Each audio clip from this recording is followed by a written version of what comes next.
Hey TikTok, your neighborhood goddess here, back with a quick message.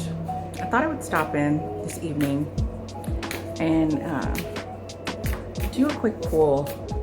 I was did a TikTok live earlier today with the Mary Magdalene Oracle deck, and I thought that I would just come on here and do a quick reading for the evening. And I'm gonna pull 3 cards, and then I want to read what the passage says.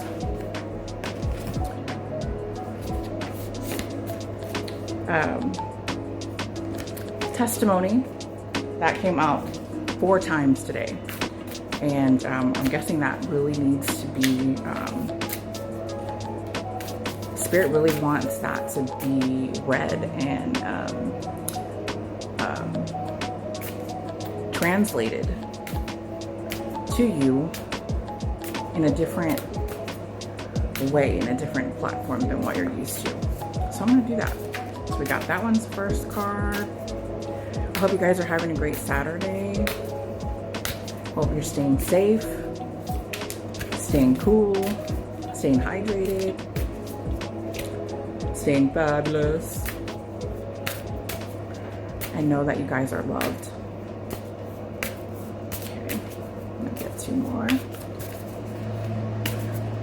I shuffled the cards earlier just to cut out some time, but we're gonna just see what Spirit has to share with us today. I know the first thing out was testimony, so let's go ahead.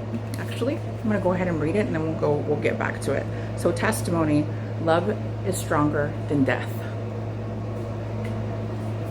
Okay, let's see what the guidebook has to say.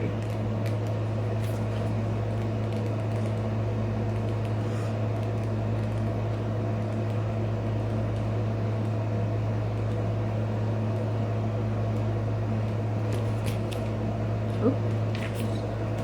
Jacob, could you kill the air for me, please?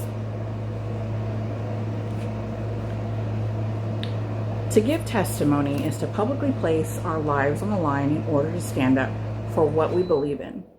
The testimony that Mary Magdalene gives to the court of Tiberius Caesar is still celebrated at Easter in the Eastern Orthodox Church with the tradition of exchanging red eggs. According to legend, Mary Magdalene traveled to the court of Tiberius Caesar after Christ was crucified in order to give testimony to witnessing his resurrection.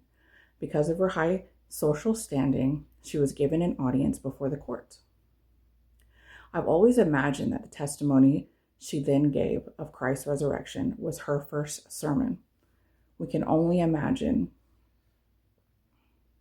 how she described what it was like to see Christ at the empty tomb, what it was like to see 2 angels standing where his head and feet had been. What was it like for the angels to ask her, "Why are you weeping?" And then for her to turn and see a familiar-looking gardener who asked her the same question, "Why are you weeping?" And how it was only when the gardener said her name, it was only when she heard her name in his voice that she recognized Christ. Love, I have always imagined her saying, is stronger than death. If we can see with the eye of the heart, there is no separation between this world and the next. The love that Christ and Mary embodied in life endures the loss of the physical body. Mary picked up an egg as she was testifying to Christ's resurrection. I've imagined this is because she wanted to point us to the truth that all life comes from within. And because she saw Christ from within her with the eye of the heart, and I've imagined that for her the egg, as a symbol of the divine feminine, was a good visual to try to help the court grasp that we each contain a soul within us like a yolk within an egg. Caesar was not persuaded by Mary's testimony, so he allegedly declared to her, "A body can no more resurrect than that egg in your hand turned red." The egg in Mary's hand immediately turned red. Right. I hope you guys enjoyed that. Also, these readings are from Megan Watterson. She's a best-selling author, Wall Street Journal, of Mary Magdalene Revealed. Mary Magdalene Revealed. So if you want to check out that work, that would be awesome. Okay. Let's see what else Spirit wants to tell us this evening. Oh, I see this one sticking out. Mary Magdalene. Love only ever expands. Let's see what she has to say.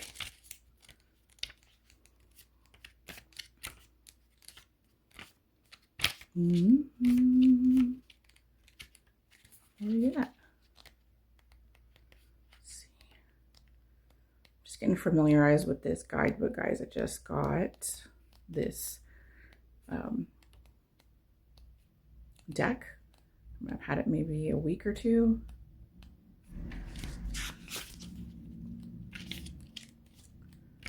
Mm-hmm.